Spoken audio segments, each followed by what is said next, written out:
السلام علیکم۔ کل آپ سے ایک مولوی پرابلم کے بارے میں نے بات کی تھی۔ جب لوگ دین سیکھنا شروع کرتے ہیں تو وہ خود کو دوسروں سے بہتر مسلمان سمجھنے لگتے ہیں اور نتیجتاً ایسی حرکتیں کرتے ہیں جس کا آپ اندازہ بھی نہیں لگا سکتے۔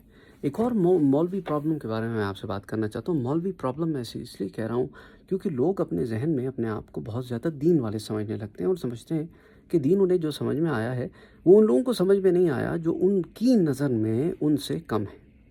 پہلے تو یہ بڑا مسئلہ ہے کہ کسی کو اپنے سے کم سمجھنا، کیونکہ دیکھیں نا، اللہ کے نزدیک کس کی کیا قدر و منزلت ہے اس کا فیصلہ آپ کے ہاتھ میں نہیں ہے۔ اللہ بہتر جانتا ہے۔ آپ اپنا کام کیے جاؤ، دوسروں کے بارے میں کوئی تخمینے نہ لگاؤ۔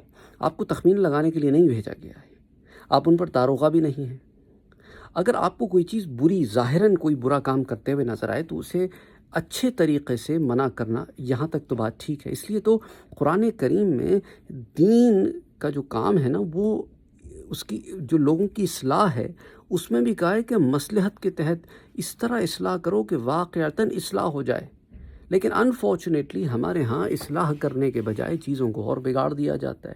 کہیں پر لڑ جھگڑ کر دین سکھایا جا رہا ہے، کہیں غیظ و غضب اور جلال کے عالم میں ہی اکثر آپ یہی دیکھیں غصے میں آ جاتے ہیں۔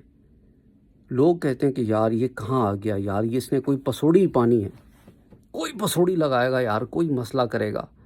کیونکہ ہم نے حکمت کے تحت دین کو پھیلانے کے بجائے غصے سے دین کو پھیلانے کا ایک طرز عمل اختیار کر لیا ہے۔ اور ہوتا کیا ہے کہ زیادہ تر یہ لوگ علم نہیں رکھتے، انہیں دو چار باتیں پتہ ہوتی ہیں، تو اب نتیجتاً آگے سے کوئی 2 سے 4 سوال کر لینا، جواب تو انہیں آتا نہیں، غصہ دکھانا شروع کر دیتے ہیں۔ تو دیکھو، یہ ایک بڑا مولوی پرابلم میں اس لیے کہہ رہا ہوں کیونکہ آپ دین کے لیے اصلاح کا کام نہیں کر رہے، بلکہ آپ عام انسان کو جو دین سے دور ہے بظاہر، اسے آپ بہت زیادہ متنفر کر رہے ہیں، دور کر رہے ہیں دین سے اور دین والوں سے۔ نتیجتاً اس پر اثر یہ پڑتا ہے کہ ارے یار، یہ جو دین والے دکھتے نظر آتے ہیں نا لوگ، یار انہوں نے ضروری بڑے مشکل لوگ ہوتے ہیں یار، یہ بڑا، کیونکہ ہم نے کبھی حکمت کے تحت دین کو نہیں پھیلایا۔ ہم نے زور زبردستی سے، غصے سے، بات بات پر ہمیں جلال آ جاتا ہے۔ دیکھیں نا، ہمارے ہاں معاشرے میں آپ دیکھیں کہ جس کی ذرا سا آپ دیکھیں نا وضاقتہ میں ذرا دین والا معلوم ہو، اس کی طبیعت سے جلال ہی نہیں جاتا۔ یعنی یہ تو دین تو آپ کو تواضع سکھاتا ہے، کنٹینمنٹ سکھاتا ہے، اور قرآن ہمیں واعظ و نصیحت حکمت سے کرنے کا حکم دیتا ہے۔ دیکھو، کچھ ایسے مواقع ہوتے ہیں جہاں جلال کی ضرورت ہوتی ہے، اور سنت نبوی سے ہمیں اس کا سبق بھی ملتا ہے، صحابہ کرام کے طرز عمل سے بھی اس کا سبق ملتا ہے، لیکن ہر دفعہ تو جلالی کیفیت نہیں ہوتی، ہر دفعہ تو جلال میں نہیں آئے جاتے نا۔ جلال کا ایک وقت ہوتا ہے، لیکن ہماری طبیعتوں سے جلال جاتا ہی نہیں۔ ہوتا کیا ہے نتیجتاً کہ یہ نفس کی ایک بیماری لگ جاتی ہے۔ میں نفس کی بیماریوں کی طرف اس لیے آپ کی نشاندہی کرانا چاہ رہا ہوں کیونکہ ہم لوگ بظاہر دیندار نظر آتے ہیں پر ہم نفس کی بیماریوں میں گھرے ہوئے ہیں۔ ہمارے مسائل کچھ اور ہیں۔ وہ کہتے ہیں نا کہ third world problems and first world problems, یہ مولوی پرابلمز ہیں۔ تو خدا کے لیے اپنے نفس پر بھی نظر کریں۔ آپ کوئی پرفیکٹ نہیں ہو گئے ہیں، آپ مسٹر پرفیکٹ نہیں ہیں۔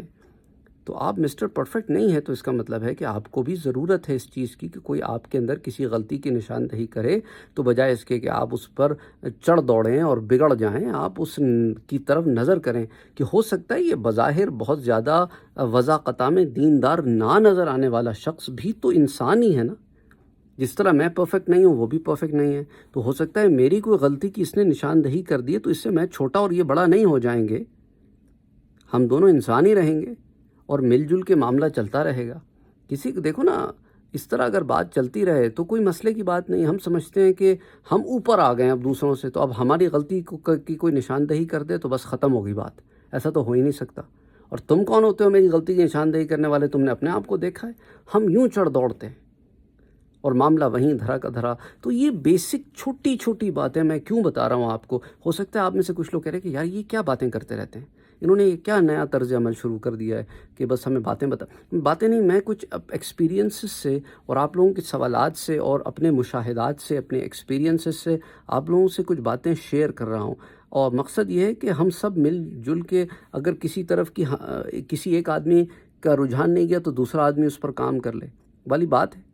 اب میں تو سب سے کہتا ہوں بھائی میرے میں بھی بہت ساری کمیاں ہوں گی، ہو سکتا ہے میں اپنی بات آپ کو صحیح طریقے سے سمجھا نہ پاتا ہوں، یا میں بہت طویل بات کرتا ہوں، کچھ لوگوں کو مختصر بات کرنے کی عادت ہوتی ہے، مختصر بات سننے کی عادت ہوتی ہے، کچھ لوگوں کو ہو سکتا ہے کہ میں ان دلائل نہ دے پاتا ہوں جو دلائل کی ضرورت ہوتی ہے، یا کوئی ایسی کمی بیشی ہوگی میرے کام میں جو جس میں امپروومنٹ کی بہت زیادہ ضرورت ہو، بہت ساری چیزیں ہو سکتی ہیں. Nobody is perfect. تو وی آل اسٹرائیو فار ایکسلنس. ہم کوشش کرتے ہیں کہ بہتری لے کے آئیں. تو بہرحال یہ ایک چھوٹی سی بات آپ سے شیئر کرنی تھی. تھوڑا ٹائم 5-6 منٹ لگ گئے ہیں. تو بہرحال اللہ تعالیٰ ہم سب کو توفیق عطا فرمائے کہ ہمارا دماغ جو ہے وہ گھوڑے سے اتر کے زمین پہ آ جائے، تاکہ ہم اپنی بھی اصلاح کر سکیں اور حکمت سے لوگوں کی اصلاح میں مدد کر سکیں، اور یہی کام نہ اٹھا کے اپنے سر پہ رکھیں کہ بس میں تو پرفیکٹ ہو گیا اور میں نے بس اصلاح ہی کرنی ہے. یہ بھی ایک بڑی لٹیا ڈبوئی جاتی ہے اس میں کہ لوگوں کو اپنے تئیں سے غافل ہو جاتے ہیں اور ساری کی ساری لوگوں پہ فوکس ہوتی ہے. دیکھو کسی کی طرف انگلی کرو تو باقی ساری ہماری طرف ہوتی ہے نا. تو کہنے کا مقصد ہے اپنے اوپر زیادہ کانسنٹریٹ کرو اور لوگوں پر کم، اور اصلاح کا کام حکمت سے کرو، غصے سے نہ کرو. السلام علیکم ورحمۃ اللہ.